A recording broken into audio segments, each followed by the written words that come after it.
You must have a high degree of tolerance. Still Colossians chapter 3 from 12 to 13. Tolerance is similar to forgiveness, except that tolerance means you are prepared to have that offense happen again. You see, the difference between forgiveness and tolerance is that forgiveness is making accommodation for weakness. Are we together now? A one-time weakness. Tolerance means you factor in that limitation and live with it, because it will happen again and again and again. There are people who you need to go past forgiving them. They will not change.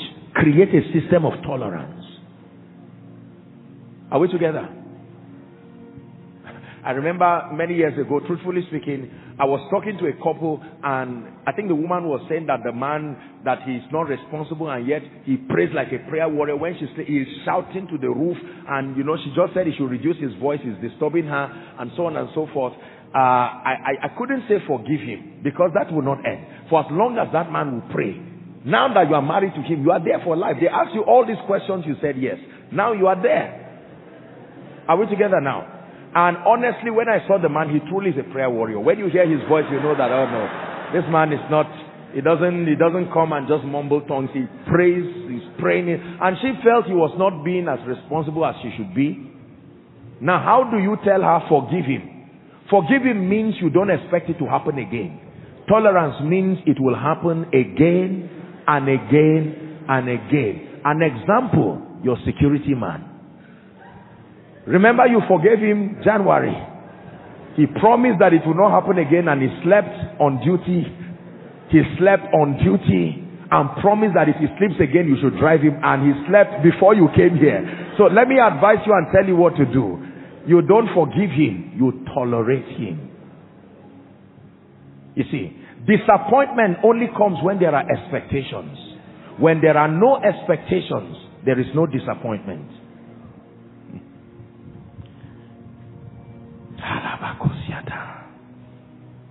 Tolerance.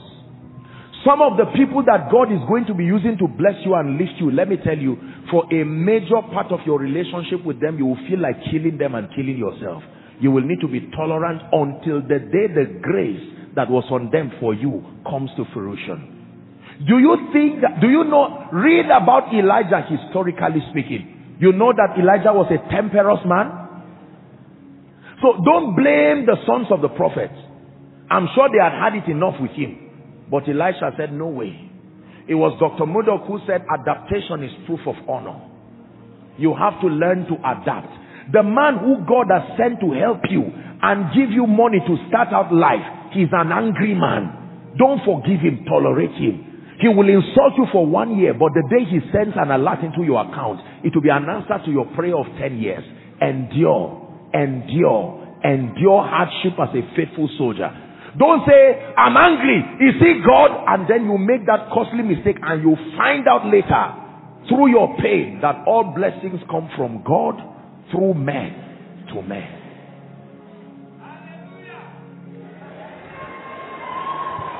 Are we together?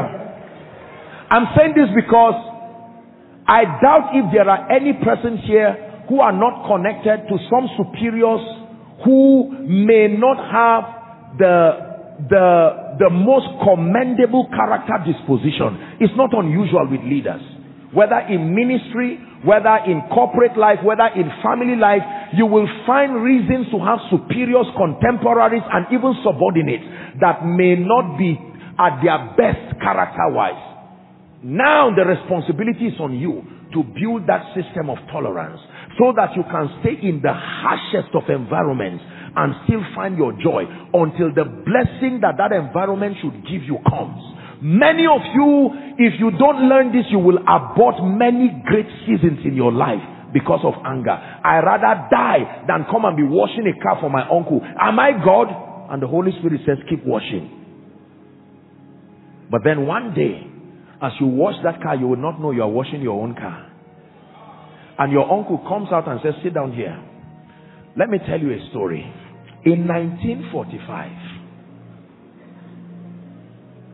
and by the time he's done telling you that story, and he tells you how he lived under a bridge, He tells you how he was betrayed and stabbed when a car hit him. He now starts telling you his stories. Then you will be broken. And you will say, and you are still standing? You lost your job. You lost all your investments in 1971. You went abroad only for you to be jailed in prison for 5 years.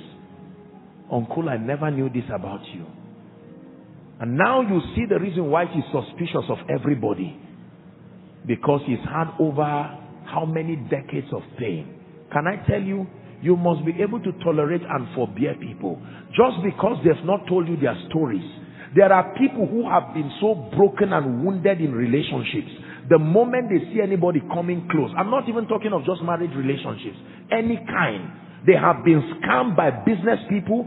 Someone has come and said, I want to marry you, and the person just broke their heart and went away. And the moment they see someone coming, that fear comes. Give accommodation for people's pain.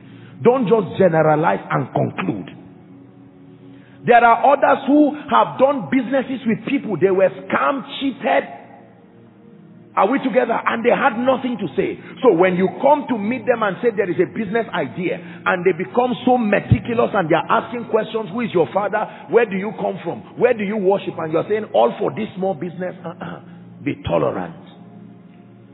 When people have gone through pain in their life, their pain builds a new vista by which they view life. Are we together? There are people seated here right now. You are listening to me. And you are only here truly because of the mercies of God. The things you've gone through in your life.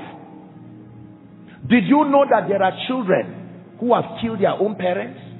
Do you know there are parents who have killed their own children? Terrorists are all across the nation.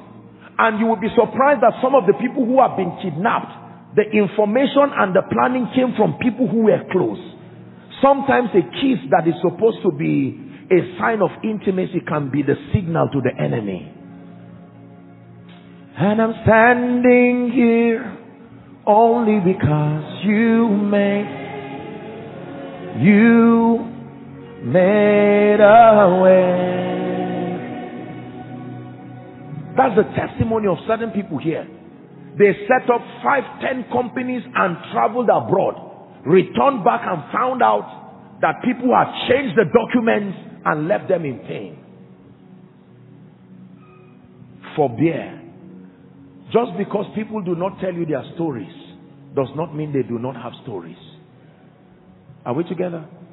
Yeah.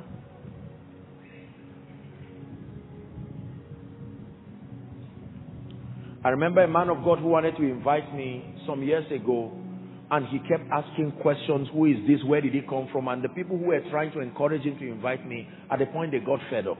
And they said, what kind of man is this?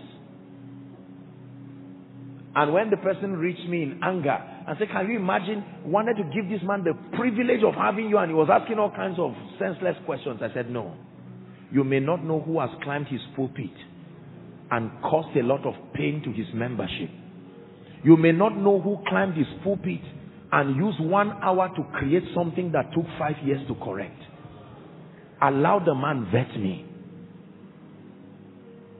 There are some of you here, you heard about me many years ago, but it took you many years of watching, of looking, of hearing, of verifying your suspicions until you got to a point where you are comfortable. You deserve to be left until you find reasons to. There are people who have not gone through anything in life, or have gone through too many things they don't fear again. Yes, sir. There is a way you go through too much pain, you don't fear pain again. They bring a business, you say, no problem. I just came out of prison, let's do another one. If it doesn't work, that's it. And I'm standing here only because you made a way,